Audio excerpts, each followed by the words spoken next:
নমস্কার বন্ধু, stock education Bengali চ্যানেলে আপনাদের স্বাগত। চলুন দেখে নেওয়া যাক আজকের প্রধান খবরগুলো।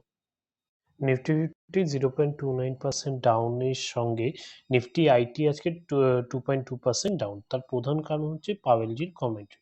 পাওয়েলজির বলছেন যে এই যে ইউএস রেট কাট হওয়ার কথা ছিল বা সেটা নিয়ে এখন ইউএস ফেডারেল রিজার্ভ ওর সঙ্গে পাওয়েলজি একটু দোনোমনায় আছে যে রেট কাট হবে কি হবে না, হলেও কত বেসিস পয়েন্টে হবে, সেই দোনোমনায় থাকার জন্য আজকে ইনফোসিস বা আইটি সেক্টরের কোম্পানিগুলোতে একটু ডাউনফল দেখা গেছে।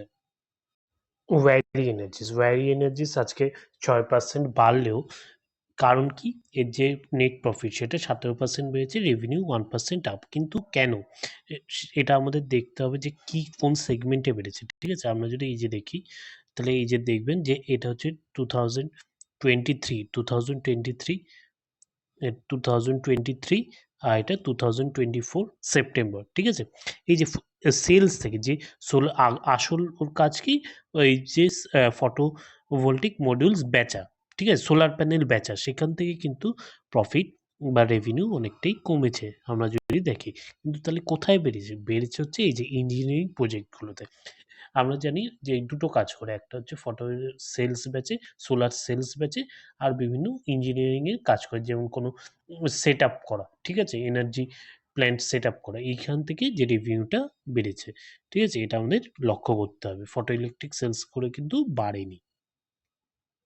এই যে এখানে দেখুন, এই যে ডিক্লাইন হয়েছে কত, যে renewable company revenue from it main operation, কি মেইন অপারেশনটা কি, photo electric modules, nearly 10% down হয়েছে। এই যে 10% ডাউন হয়েছে সেলস, যে সোলার প্যানেলসের সেল 10% ডাউন। আগে কত ছিল, 3053, আগে ছিল হচ্ছে 3392, এখন হচ্ছে 3053। কিন্তু এই যে ইপিসি কন্ট্রাক্ট, এই যে EPC contract, engineering, procurement and construction, contract segment, এইগুলোতে আমাদের রেভিনিউ বেড়েছে কোম্পানি। ঠিক আছে, আগে ছিল 144.58 কোটি করস, এখন হচ্ছে 516, প্রায় 257%-এর মতো জাম্প। এই জন্য রেভিনিউটা বেশ ভালোই 70%-এর মতো বেড়েছে company. National aluminium, Hindalco, Vedanta ইত্যাদি স্টকগুলো আজকে 10%-এর মতো আপ দিয়েছে। তার প্রধান হচ্ছে কারণ কি, যে চায়না রিডিউস করতে পারে অর ক্যান্সেল করতে পারে যে ট্যাক্স রিবেট যেটা দেয়, সেটা হচ্ছে অ্যালুমিনিয়াম এক্সপোর্টের উপর, সেটা ক্যান্সেল করে দিতে পারে। এইসবের জন্য কমোডিটিস ইনক্লুডিং কপার অ্যান্ড অ্যালুমিনিয়ামের উপর যে সাবসিডিটা দেয়, মানে ট্যাক্স রিবেট দেয় এক্সপোর্টের উপর, সেটা তুলে নিতে পারে। সেই জন্য কি হবে, সেই জন্য যে এক্সটার্নাল, যে বাইরের মার্কেটে একটা, এইসব প্লেয়ার, আমাদের ইন্ডিয়ান প্লেয়ারগুলো একটা ভালো কম্পিটিটিভ অ্যাডভান্টেজ পাবে প্রাইসিং এর দিক থেকে। সেই জন্য এই স্টকগুলো একটা বেটার আপ দিয়েছে। এটার জন্য দেখা যাচ্ছে যে লন্ডন মেটাল এক্সচেঞ্জেও anticipated major make curve in heavy flow of Chinese aluminium aboard. ঠিক আছে, এই যে আগে আমরা জানি যে চায়না খুব পরিমাণে বাল্ক ডিল করে, ঠিক আছে, বাল্ক মাল জমিয়ে দেয় দিয়ে প্রাইস ওয়ার খেলে, সেগুলো এখন চায়না একটু করতে পারবে না। সেটা চায়নার পলিসি, যেহেতু ওখানে অ্যালুমিনিয়াম বেশি লাগবে, সেই জন্যই ওরা এরকম পলিসি সরকার থেকে নিয়েছে। এই যে China export significant amount of aluminium, কি বলেছে, aluminium in form of semi furnished product which is has been source of trade tensions western economies. Western, এখন এমনি ডোনাল্ড ট্রাম্প এসে ওয়েস্টার্ন ইকোনমির সাথে বেশি ঝামেলা করতে চাইছে না চাইনা, যে ওই বাল্ক জমিয়ে দেওয়া ওইগুলো করতে চাইছে না, সেই জন্য এই ধরনের ডিসিশন নিচ্ছে। This export covering variety aluminium products like pipe, plate, sheets, strips etcetera benefit from tax rebates up to 13%। মানে কত পার্সেন্ট সাবসিডি দিত, যে ট্যাক্স রিবেট কত দিত, 13%। এই 13% যে ট্যাক্স রিবেটটা দিত, এটা হয়তো কমিয়ে দেবে বা দেবে না। সেই জন্য তাহলে এক্সপোর্ট মার্কেটে চায়নার যে অ্যালুমিনিয়াম এবং কপার প্রাইস এগুলো বাড়বে, তো ইন্ডিয়ান যে ইন্ডাস্ট্রিয়ালিস্ট তাদের ক্ষেত্রে এটা সুবিধা হবে তাদের সাথে কম্পিট করার। সেই জন্যই এটা হয়েছে, মানে একটা আপ দিয়েছে এই কোম্পানির শেয়ারগুলো। মহানগর গ্যাস, ইন্দ্রপ্রস্থ গ্যাস, মহানগর গ্যাস, ইন্দ্রপ্রস্থ গ্যাস এগুলোর গ্যাস অ্যালোকেশন আবার সরকার 20% কমিয়ে দিচ্ছে। ঠিক আছে? এই জন্য এদের কিসে প্রবলেম হবে? এদের রেভিনিউ জেনারেশন এবং রেভিনিউ জেনারেট না করতে পারলে প্রফিটে জেনারেশনে প্রবলেম হবে। এই জন্য স্টকগুলো আজকে প্রায় 18% এর মতো ডাউন ছিল। ঠিক আছে? এই যে রেট কাট করে দিচ্ছে। এদের সোর্স কাট গ্যাসের যে সোর্স, ওর গ্যাসের সোর্স পেলে ওখান থেকে বেচেই তো হবে। তো সেই সোর্সটা কাট করছে এই সেকেন্ড টাইম। কারণ কাট করছে এই যে গ্যাসের সোর্সটা অন্য জায়গায় ট্রান্সফার করবে। ঠিক আছে?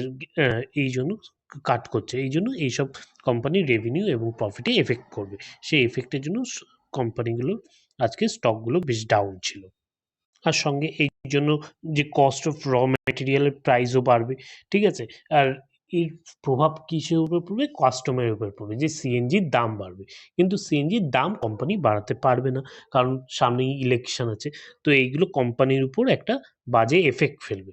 আর এর জন্য কোম্পানিরই আর কি প্রফিটে ঘাটতি হবে সেজন্য স্টকের দাম আজকে পড়েছে। এসিএমই সোলার হোল্ডিং আজকে প্রায় 10% এর মতো আপার সার্কিট দিয়েছে 10%। তার প্রধান কারণ হচ্ছে যে এর যে একটা সাবসিডিয়ারি কোম্পানি এসিএমই সান পাওয়ার সেটা একটা সিগনিফিক্যান্ট লোন সিকিউর করেছে প্রায় 3753 কোটি লোন ফ্রম আরইসি লিমিটেড থেকে। এই লোনটা দিয়ে করবে কি কোম্পানি? এই যে 320 মেগাওয়াটের একটা farm energy farm disposable renewable energy farm তৈরি করবে। কোলাবোরেশন সাথে কার সাথে? এসজেভিএন এর সাথে। তো এই potential the project with utility high resource potential areas কোন potential? Jaisalmer Rajasthan and wind sites of Bhuj and জার্ম গুজরাট এসব জায়গাগুলো ইউজ হবে। তো এতে কোম্পানির ফিউচারিস্টিক রেভিনিউ অনেক বাড়বে। সেই জন্যই স্টকে একটা ভালো আপসাইড দেখা যাচ্ছে। সঙ্গে SBI to open 500 new branches in financial year 2025 sales Nirmala Sitharaman ma'am. ঠিক আছে? তো এই যে 500টা নতুন ব্রাঞ্চ খুলে অবশ্যই তার জন্য রেভিনিউ এবং প্রফিটও বাড়ার একটা ভালোই সম্ভাবনা থাকে। তো এইজন্য SBI তেও একটা ভবিষ্যতে একটা বেটার ফাইন্যান্সিয়াল রিপোর্ট এবং প্রফিটেও একটা জাম্প দেখতে পাওয়া যেতে পারে। আজকের ভিডিও এতটাই। থ্যাংক ইউ বন্ধুরা।